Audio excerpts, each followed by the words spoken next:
Hey guys, here. Today we got a Michael Vick review. Sorry for the lateness of a 98 overall on him. We got a lot of clips of him, used him quite a bit, used a lot of the quarterbacks, of course. Probably basically every single quarterback this year I've used. Michael Vick, 98 speed, 99 throw power, 90 short, 88 mid, 95 deep, 91 throw under pressure, 96 on the run, 90 play action. But play action, I don't run those plays. I don't know if you do, but I doubt it. So, overall, Vic, 96 agility, don't forget about that boy, bad boy, along with that, 65 catching, 68 carrying is what I wanted to say. So, Michael Vick, as we all know, very mobile, but we know when a quarterback is outside the pocket, when he takes a hit on the run down the field, oftentimes an option, you got a better chance of hanging on to it in an option, but when you take a hit down the field, and I'll show it during this kind of review, you're going to drop the ball on the ground. You know, the carrying isn't going to bail him out at all, and quarterbacks just have the affinity to fumble on their own. For the chemistries that I went with, I ended up going, I think, with safety valve. There's bazooka on him for his X factor. I don't really care that much about the X factors. Identifier and escape artist. Now, these are not all of the chemistries I used. I used also fast break on him for a little bit. You'll see a few of those clips.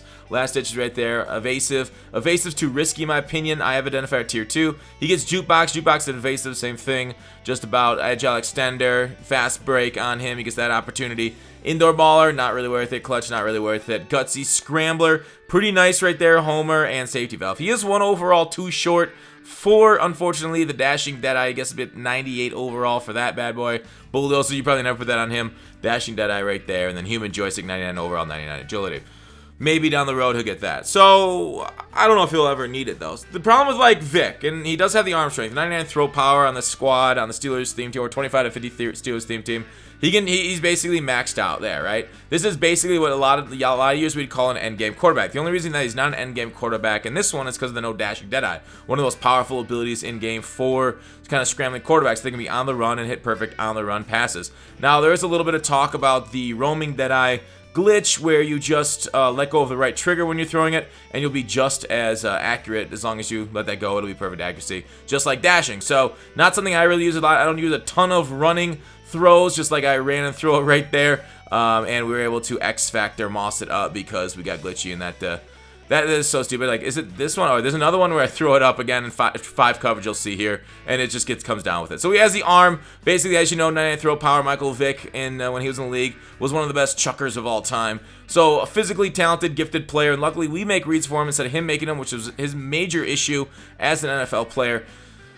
But, of course, you do have to make the right plays. You won't just get kind of bailed out all the time. You'll have misreads, all that kind of stuff. Vic, though, like, once he's outside the pocket, once he's on the run, he is pretty darn god tier. Like, obviously, he wants to pass down the run, but once he's down the field, like, you see a lot of other escape artist quarterbacks get on the field, like, 82 speed Mahomes will get caught by defensive linemen. Even with escape artists, I felt like Lawrence Taylor would chase him down a lot behind the line of scrimmage. And that's not to say Vic can't get chased down the line of scrimmage with escape artists. He does have an issues, but, like, I mean, look at how fast he looks there. There he is, getting chased down by Lawrence Taylor and stripping. So, do not take hits with him if you can. Try and slide at all times, but you know, it is what it is, right? You gotta risk it for the biscuit sometimes, and you'll make some mistakes. So Vic is very much high risk, high reward. I mean, it's not that much of a risk because you won't really like miss that many passes with him, right? He doesn't get the 90 on the medium, but otherwise, pretty darn glitchy. There's with the evasive. Oop, I spun back again.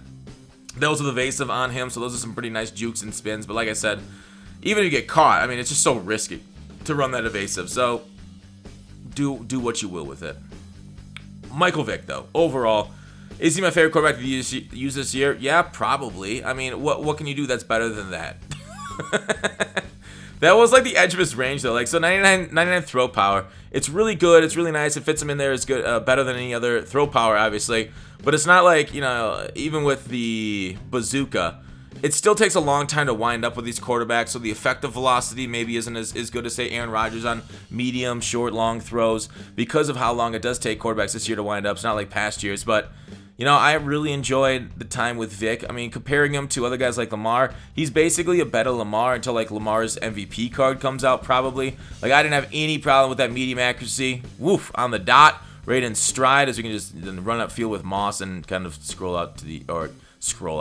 get out to the edge, unfortunately. You can't get the hot route master like a lot of pocket passers, but if you got 2 wide receivers with the apprentices, then you're fine as it is. Like, a lot of people do run Moss and Holt with those apprentices. I think it's like, I like having one running back, one wide receiver, and then the quarterback. But I can see, like, if you're in gun bunch, like, having Torrey Holt with the playmakers chem on him as the lone wide receiver is pretty glitchy itself. But overall, no protected, so really, you have like, are you better than protected? You could just roll out and throw like that. See right there, pressure and accurate. If I had, there's the gutsy scrambler that I could have chosen over, say, identified.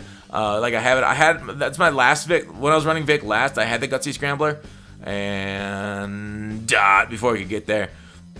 And it was kind of nice. Like, so we'll see the pressure, even though he's got like over 90s pressure run.